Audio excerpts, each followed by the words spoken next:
Merci de nous rejoindre en direct sur le plateau du 19-20 pour Couleur Gironde. On accueille ce soir un pianiste américain d'origine serbe qui vit à Bordeaux. Un gourou du piano, disent les spécialistes. Il démontre qu'une seule main peut être encore plus brillante que deux. Bonsoir Ivan Ilić. Bonsoir. Merci beaucoup d'être sur ce plateau entre deux concerts internationaux. Une question tout d'abord avant de parler de musique. Qu'est-ce qui vous a fait poser vos valises à Bordeaux ? Je l'ai découvert comme beaucoup de gens en tant que touriste. J'ai eu un coup de cœur tout de suite. Et lors d'un été assez chaud, 2009, un bon millésime pour plein de choses, j'ai découvert la ville et je ne voulais plus partir.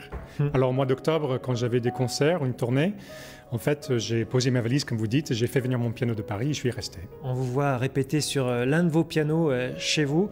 Combien de concerts dans l'année vous éloignent de Bordeaux ? À peu près 60. 60 J'essaie de réduire un maximum justement pour les regrouper et plus me concentrer sur les recherches. Mais disons que c'est pas facile de dire non. Un nouvel album sortira cet automne. Vous avez consacré un portrait il y a quelques mois de cela lors de la sortie du précédent album, ce Transcendaliste. On regarde un extrait de ce portrait. On continue la discussion juste après.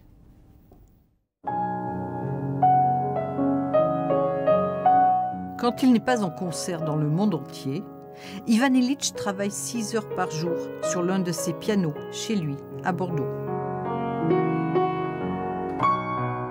Étrange destin que celui de cet Américain d'origine serbe qui, à 17 ans, se destinait à une carrière d'ingénieur. J'étais à Berkeley, en Californie à l'époque. J'ai fait 5 ans d'études quand même en mathématiques avant de me consacrer pleinement à la musique. Et j'étais très content, hein.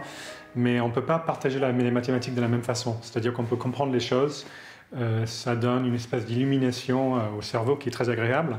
Mais la musique, ça nous procure presque la même chose, sauf qu'on peut la partager. On peut communiquer vers l'extérieur, vers un public. Et c'est quelque chose qui est très important pour moi, plutôt que de le garder pour moi. 20 ans plus tard, Ivan Ilić est sollicité par les plus grandes scènes. La virtuosité de son jeu est encensée par la critique et il est au centre de 2 courts-métrages. C'est moi qu'ils ont choisi. Bach, Beethoven ou Chopin, il a enregistré les œuvres des plus grands. 6 disques récompensés par de nombreux prix. Alors après The Transcendaliste, vous sortez cet automne donc un nouvel album, la suite finalement de celui-ci. Absolument. Donc j'ai fait des recherches sur un compositeur américain. Il fallait que je vienne en France pour m'intéresser à la musique américaine. Ça, c'est ironique. Je crois que ça arrive souvent. Donc ce compositeur Morton Feldman des années 50 et 60 à New York est très proche de mes centres d'intérêt parce qu'il était proche des artistes expressionnistes à New York de l'époque. Et moi aussi, j'aime bien rencontrer les artistes dans différents domaines, apprendre par traduction presque. Et donc, ce sera le 3e volet d'une trilogie. Il y avait le Transcendentaliste, il y avait un livre Détour avec l'édition Aide à Genève, et puis le 3e disque, donc l'album qui va s'appeler Ivan Ilić joue Morton Feldman. Alors, vous avez marqué les esprits dans un précédent disque décrit comme un exploit majeur par les spécialistes. Vous interprétez 22 études d'après Chopin de Leopold Godowski. On va écouter un petit extrait, on va parler juste après. On écoute quelques notes.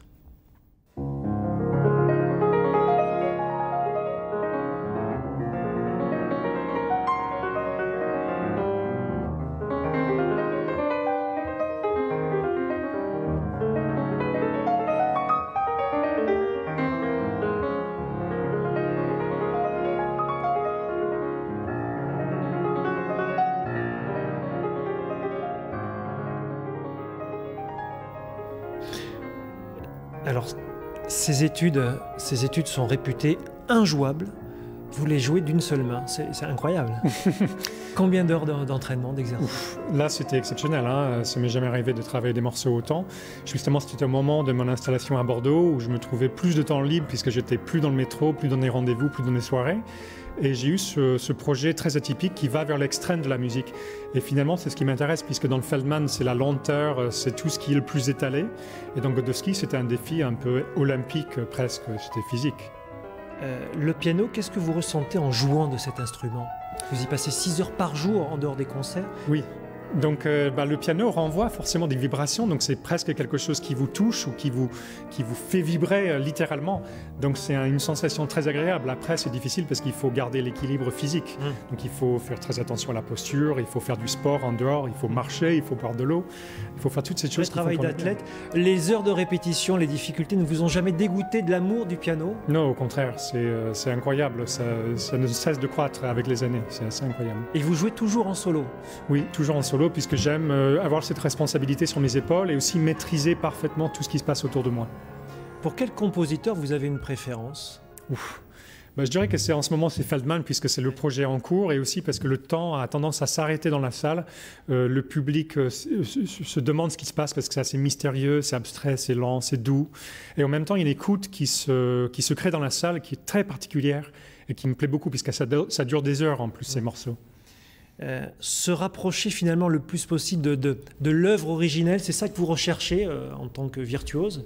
Non, puisque je pense que la musique vit aujourd'hui, donc dans le contexte où on se trouve, que ce soit dans une salle ou qu'il y a un bébé qui tousse ou qu'il y a plein de choses qui font qu'on ne recherche jamais une perfection finalement, mais on recherche qu'on vive plus pleinement le moment, c'est-à-dire qu'on soit plus présent. Ça, c'était le sujet de mon disque, Le Transcendentaliste, c'est d'être ici dans l'instant présent. Et je pense que c'est un sujet sur lequel on débat pas mal en ce moment.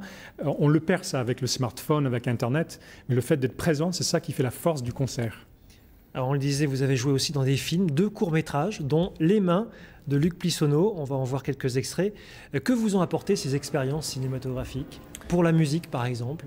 Le fait d'être conscient sur le plan visuel, c'est-à-dire qu'on a beau être puriste, se dire que les gens vont fermer les yeux et ne pas voir ce qui se passe sur scène, mais c'est pas vrai. Il faut exprimer la musique avec ses gestes. Et quand je me suis vu avec ces magnifiques images de Luc Plissoneau et son équipe, j'ai réalisé l'importance de la présence physique de l'artiste. D'accord. Qu'est-ce que vous aimeriez jouer maintenant au piano? Il y a tellement de choses, il y a tellement de projets qui m'intéressent, mais j'ai un petit point faible pour les compositeurs tchèques en ce moment. Merci beaucoup, Ivan Illich, d'être venu nous parler de votre vie. À suivre la météo en Gironde. Très belle soirée. Cet été sur